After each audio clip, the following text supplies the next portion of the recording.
네, 스페셜리스트와 함께하는 시간 지금부터 시작하도록 하죠.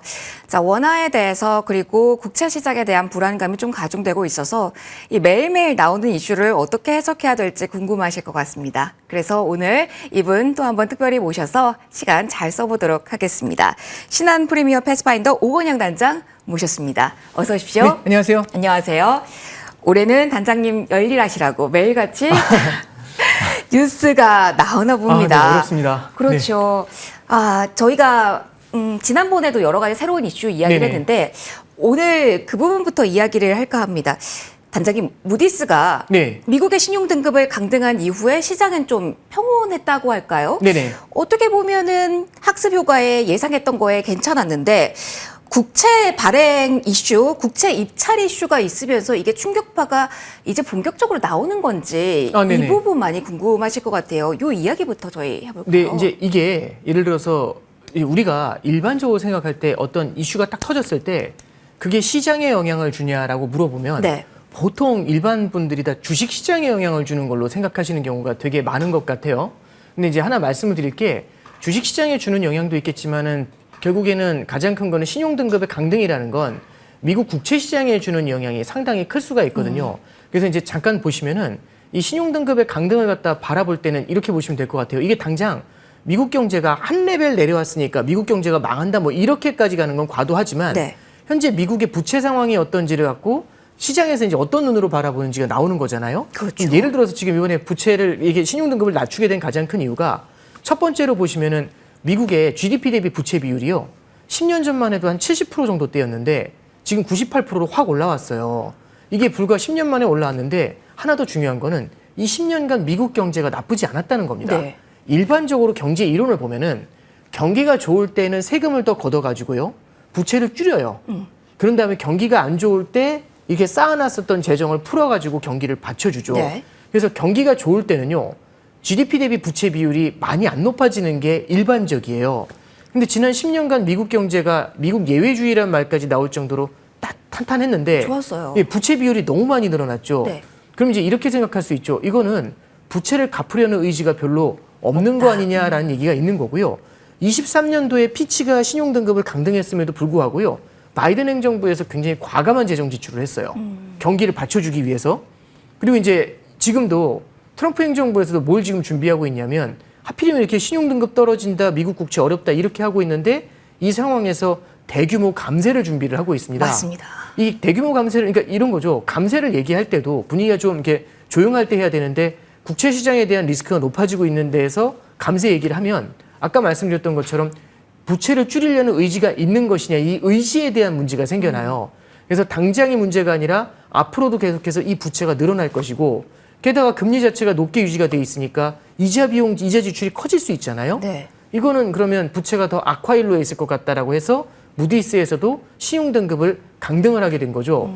그러면 여기서 이제 우리가 볼 건 뭐냐면은 결국에 이게 국채 시장이 굉장히 불안한 상태에서 이 이슈가 터졌잖아요. 그럼 국채 시장이 여기에 대해서는 되게 민감하게 반응을 하게 될 겁니다. 네. 그럼 금리가 많이 올라가잖아요. 그럼 당장 이게 주식 시장에는 어떤 영향을 안 줄 수도 있지만 나중에 이제 어떤 악재가 나타날 수 있냐면 보시면 이제 지금 감세안을 준비하고 있는데 국채 금리가 너무 많이 뛰면서 불안하면은 이 감세안을 갖다가 조금 조절할 수가 있겠죠. 그러니까 이렇게 보시면 돼요. 그 관세라는 건 주식과 채권에 모두 안 좋죠. 왜냐하면 관세가 성장을 둔화시키니까 주식이 안 좋고 관세가 물가를 끌어올리니까 그 채권에도 안 좋죠. 감세는요. 채권에는 안 좋아요. 네. 근데 주식에는 좋죠.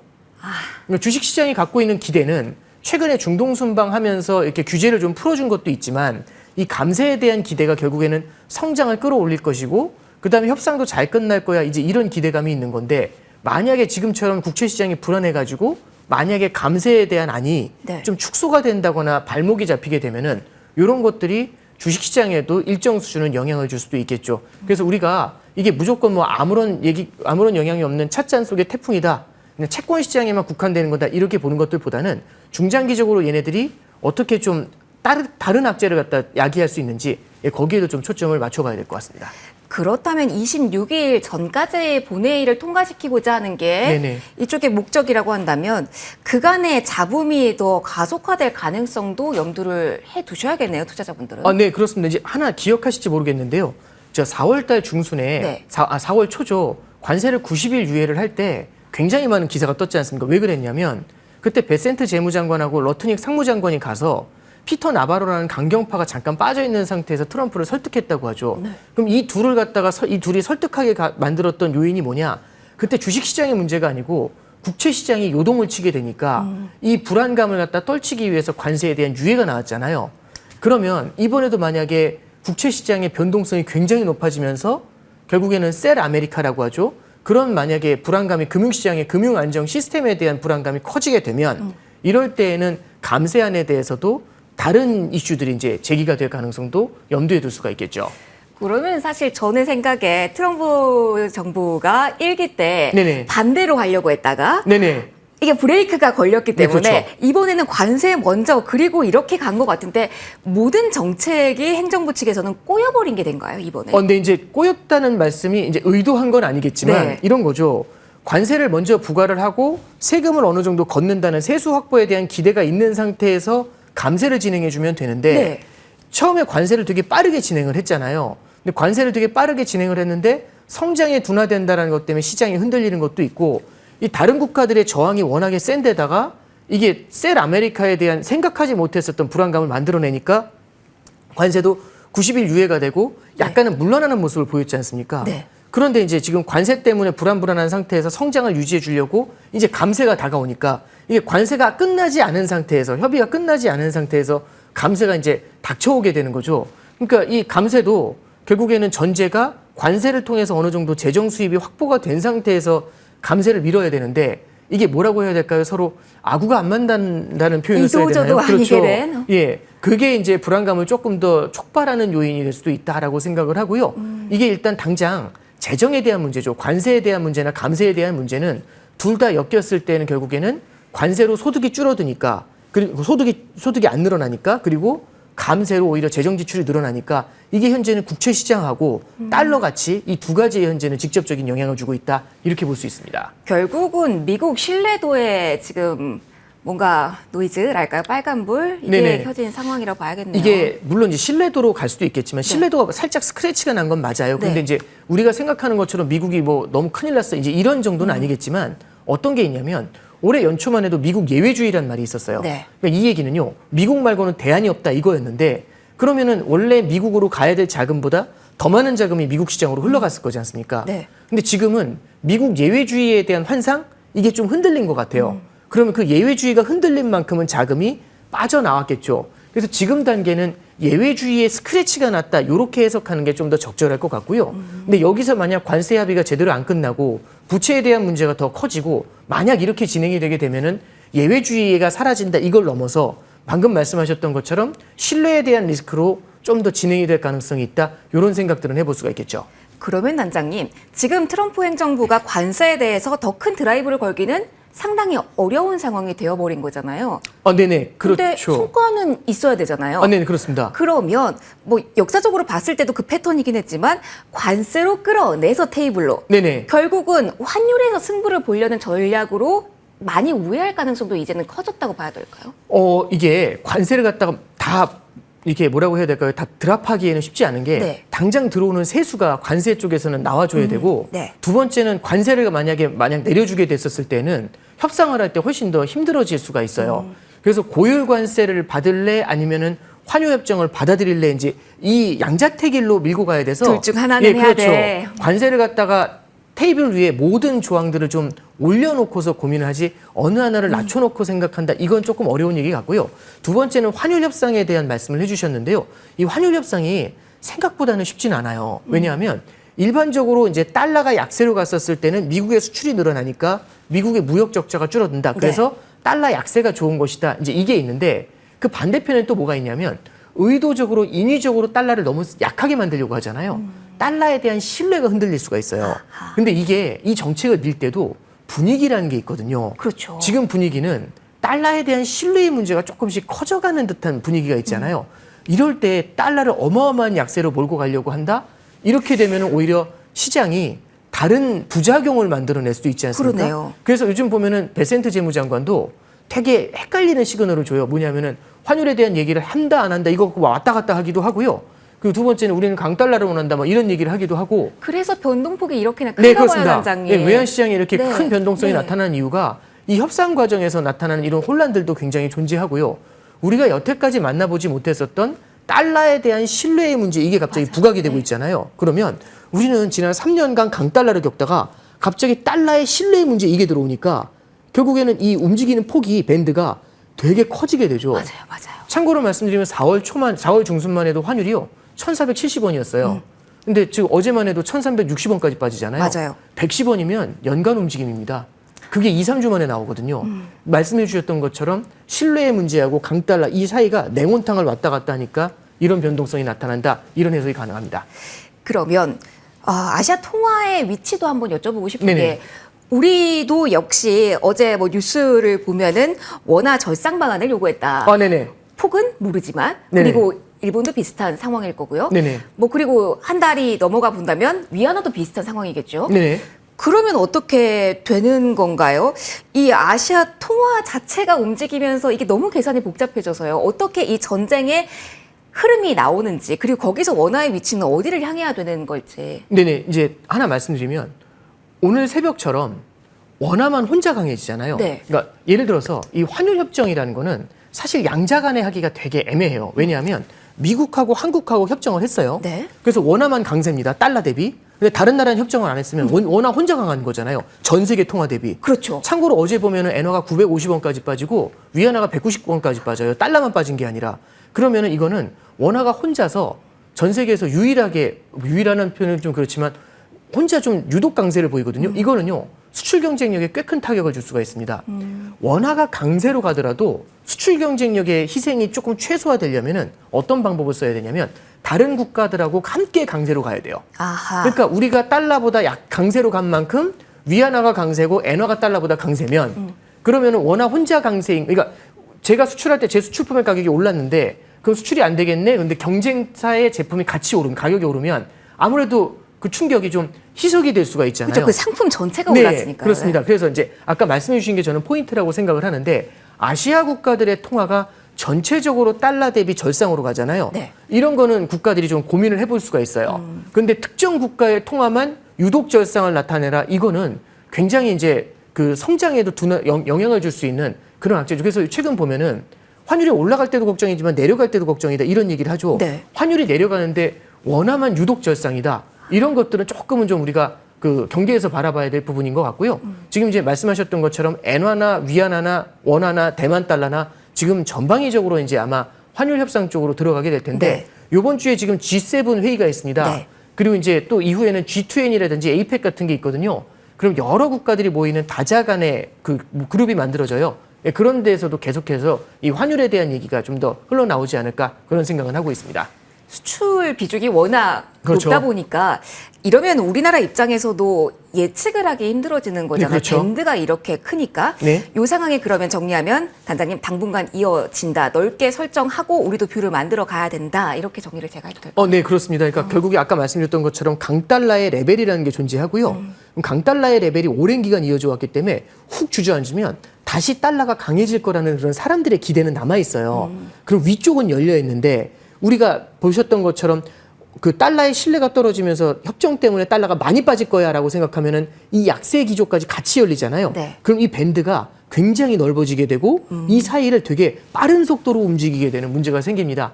그래서 이럴 때는요, 한쪽에 포인트를 두고서 원 포인트로 예측을 하고 가는 게 아니라 네. 변동성이 되게 크게 일어난다는 거를 받아들이시면서 다가가시는 게 도움이 되실 것 같습니다. 그 단장님 받아들이는 예. 그게 어려운 것 네, 같습니다. 그렇습니다. 맞아요. 네네. 네. 저희 관세 얘기 좀만 더 해볼까요? 네네. 중국과 미국의 힘겨루기에 우리가 정말 힘들었잖아요. 네, 그렇죠. 뭐 일각에서는 중국이 승기를 예. 잡은 것 같다라는 이야기도 해주고, 이 90일의 유예 기간의 의미가 뭔가 중국이 대응할 시간만 줬다, 이런 네네. 평가들도 있더라고요. 지금 어찌됐건 우리는 쉬어가는 유예 기간입니다. 네네. 지금 구간에서는 어떠한 평가라면서 앞으로의 우리의 대응책을 기준으로 좀 꾸려가야 될까요? 이게 이제 90일의 유예를 줬다는 게 이제 일각에서는 말씀하셨던 것처럼 중국한테 밀린 거다, 이렇게도 얘기를 하지만 결국에는 중국한테 분명히 어떤 숨을 쉴 수 있는 공간을 준 건 맞죠. 근데 미국 입장에서도요, 얻은 게 있어요. 첫 번째는 금융시장의 극심한 혼란을 어느 정도는 좀 이렇게 내려놓을 수 있었다는 것. 만약에 지금 관세 문제까지 같이 겹쳐 있는 상태에서 신용등급 강등까지 같이 걸려 있으면 아마 혼란이 훨씬 더 컸을 겁니다. 그렇네요. 그래서 첫 번째는 금융시장의 혼란을 갖다가 조금은 좀 낮춰놓을 수 있었다라는 게 우리가 이제 볼 수 있는 첫 번째 포인트가 되고요. 두 번째는 90일 유예를 하면서 지금 중국과의 교역이 다시 빠르게 늘어나고 있어요. 왜냐하면 그 90일 유예 기간 동안에 최대한 많은 재고를 쌓아놔야 되잖아요. 이때. 네, 그렇죠. 그러면 미국 입장에서도요. 재고를 관세를 부과하기 전에 재고를 많이 쌓아놓으면 원가의 부담이 줄어들게 되지 않습니까? 기업들 입장에서. 네. 그래서 물가가 확 올라가면서 겪을 수 있는 그런 어려움들 이런 것에 대해서 시간을 좀 벌면서 협상을 할 수가 있게 된 거죠. 그래서 이 90일 유예가 반드시 중국에만 좋은 거고 미국이 오히려 뭐 안 좋은 거다 이렇게 해석하는 거는 저는 좀 어폐가 있다고 보고요. 네. 결국에는 미국에게도 필요한 조치 중에 하나였다. 이렇게 보고 있습니다. 다만 이제 저는 좀 고민하고 있는 게 이제 90일 이후인데 90일 이후에 관세 협상이 좀 이렇게 원활하게 진행이 돼줘야 되는데 이게 아마 이슈가 좀 여러 가지 있을 것 같아요. 네. 지금 90일이 되려면 7월 8일인데 지금 관세 90일 유예한 지 한 45일 정도 넘게 지났거든요. 시간 빠르네요. 네, 그렇죠. 근데 영국 한 군데 지금 현재 그 기본 틀에서의 원론적인 합의가 이루어졌지 네. 다른 국가들하고는 아직까지 계속해서 협의를 진행을 하고 있잖아요. 그래서 이게 90일 이내에 어느 정도 좀 뭐라고 해야 될까요? 좀 액추얼한 합의, 실질적인 합의가 이루어질지에 대해서는 조금 좀 고민이 좀 되는 부분이 있고요. 두 번째는 최근에 캐나다도 그렇고 호주도 그렇고 약간 반 트럼프 정서를 가진 그 후보들이 네. 선거에서 당선이 됐거든요.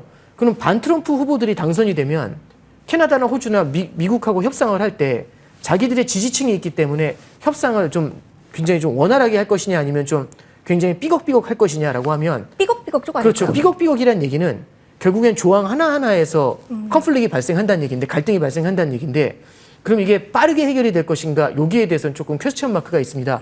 그래서 우리가 90일 유예라는 걸 하니까 이제 90일을 딱 두고 그 안에 어느 정도 해결이 될 것인가라고 할 때 그 기대치를 조금은 좀 낮추면서 그 이후에 90일까지는 최대한 원론적인 합의가 많이 끝나주고 그 이후에 좀 더 진행되는 것들 이런 것에 대한 가능성을 좀 열어놔야 되지 않겠는가 그렇게 생각하고 있습니다. 쉽지 않을 거다. 네, 그렇습니다. 네. 이거네요. 그러면 뭔가 지원군을 트럼프 대통령은 바라고 있을 텐데 그러면 지금 생각할 수 있는 그분은 파월 의장일까요, 단장님? 이게 파월 의장 같은 경우는요. 네. 3월 달에 무슨 얘기를 했냐면 그 금리를 2번 인하할 수 있다. 연내. 이게 1번이고요.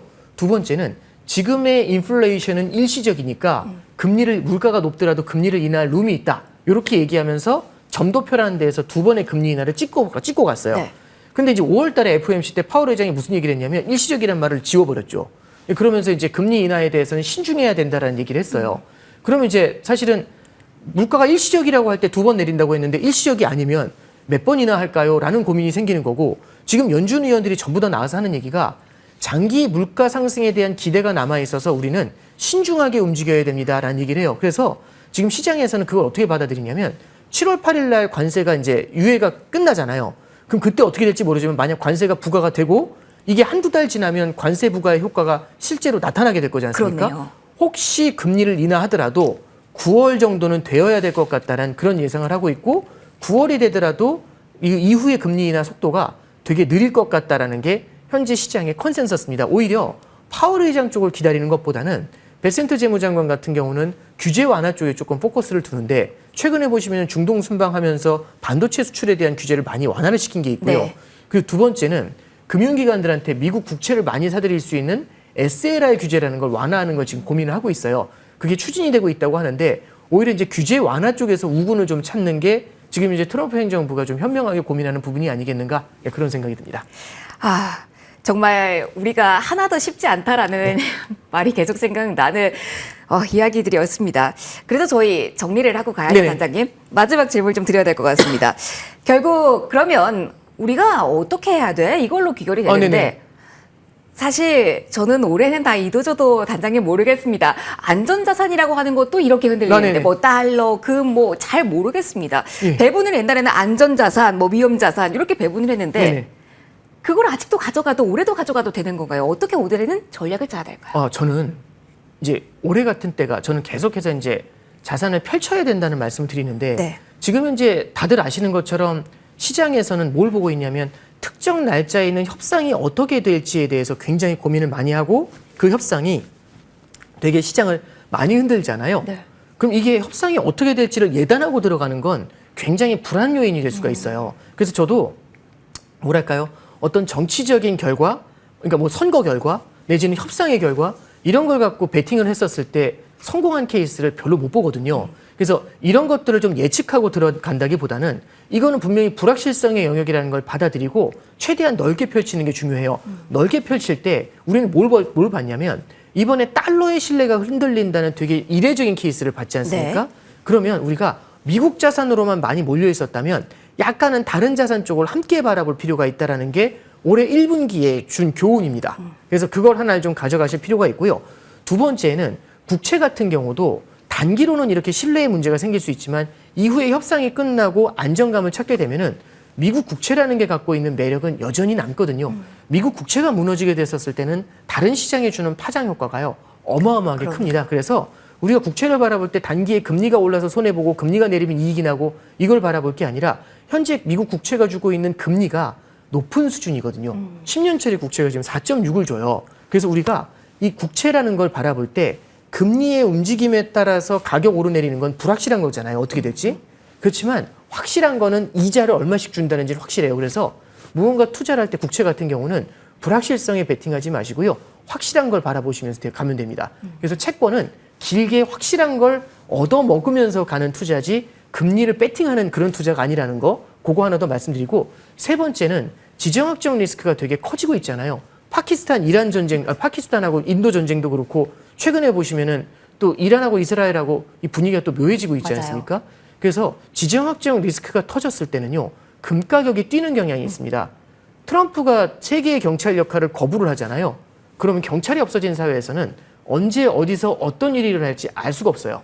지정학적 리스크의 가능성이 예전보다 높아졌다면 내 포트폴리오에다가 금과 같은 자산을 조금 담고 들어가는 것들, 그런 것도 우리가 고려해 봄직한 그런 요인이 아닐까 싶습니다. 불확실한 거는 일단 제하고 네네. 가보자라는 조언까지 받아봤습니다. 오늘 여러 가지 이야기해봤습니다. 오늘의 스페셜리스트와 함께했고요. 내일의 스페셜리스트 안내 잠깐 해드릴게요.